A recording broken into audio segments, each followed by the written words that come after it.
pertanyaan kami, program ketujuh dari pasangan nomor urut 2, nomor 4, bahwa saudara akan melakukan pemasaran hasil bumi.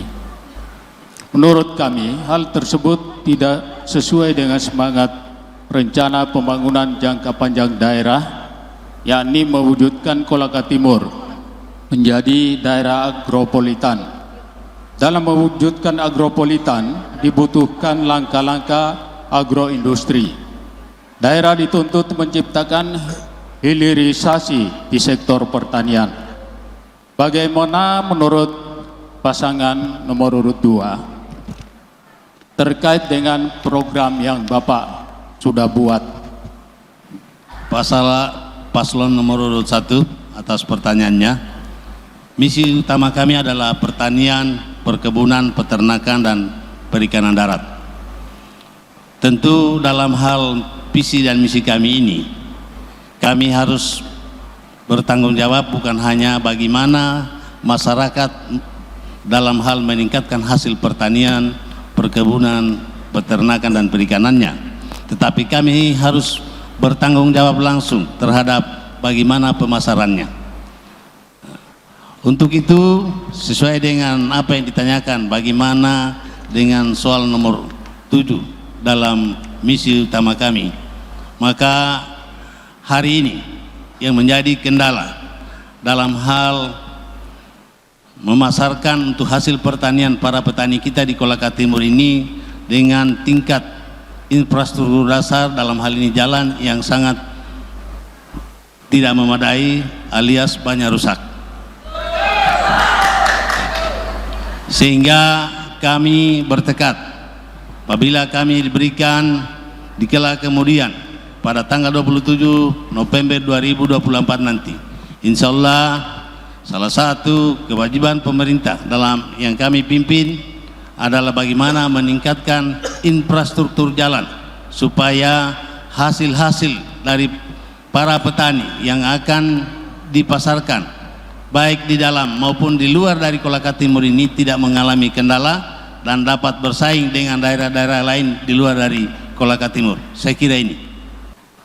Bapak Wakil Bupati Kolaka Timur, insya Allah Bapak Haji Yosef mempertanyakan tadi terkait dengan program ketujuh nomor 4 terkait dengan rencana pembangunan jangka panjang daerah, yakni mewujudkan Kolaka Timur daerah agroindustri. Semangat ini tidak sesuai dengan apa yang menjadi target nasional, sehingga kita harapkan bagaimana hilirisasi ke depannya ini, karena langkah-langkah hilirisasi ini perlu mempersiapkan berupa insentif penanaman modal, mempersiapkan rencana suatu kawasan industri, kolaborasi dengan pemerintah pusat, pemerintah daerah, investor mengeksekusi kawasan industri, memastikan rencana detail tata ruang digital sesuai dengan platform online single subject OSS, menggait serta meyakinkan investor untuk bisa berinvestasi di Kabupaten Kolaka Timur. Terkait masalah jalan juga tadi disampaikan Kakandaku Haji Arwin Labatambah terkait masalah jalan. Alhamdulillah selama ini mungkin menjadi persoalan adalah infrastruktur, tetapi alhamdulillah selama ini kita tidak pernah berhenti untuk berikhtiar memastikan jalan-jalan ini bisa terlalui secara baik. Waktu habis. Baik. Saya ingin bertanya kepada pasangan nomor 1. Pertanyaan ini adalah, mana yang Anda dahulukan, listrik masuk sawah atau listrik masuk rumah? Terima kasih. Pertanyaannya bagus sekali dan singkat. Ya, mana yang didahulukan, listrik masuk sawah dan listrik masuk rumah? Kalau menurut kami, kedua-duanya penting. Listrik masuk di rumah penting untuk penerangan di rumah. Listrik masuk sawah juga penting untuk meningkatkan produktivitas hasil pertanian. Memang kita harus mengarah kepada pertanian yang modern, Jadi kalau menurut kami, dari pertanyaan yang singkat ini, kami juga menjawab dengan singkat. Kedua-duanya adalah penting. Terima kasih. Karena visi misi pasangan nomor 1 itu yang diprioritaskan listrik masuk sawah.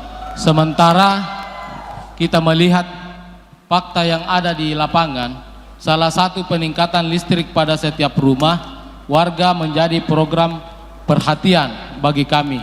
Di dalam data BPS Kolaka Timur 2024 saat ini yang belum teraliri listrik itu ada 5.000 di Kecamatan Ladongi, itu berada di angka 5.107 rumah yang terbanyak di Kecamatan Ladongi. Di Ladongi itu sejumlah bukan 5.107 rumah.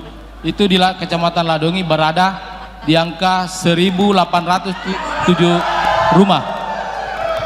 Di dusun sementara di Kecamatan Loya berada di angka 814 rumah. Untuk program listrik masuk rumah lebih didahulukan ketika kami yang akan menjadi Bupati dan Wakil Bupati Kolaka Timur. Terima kasih.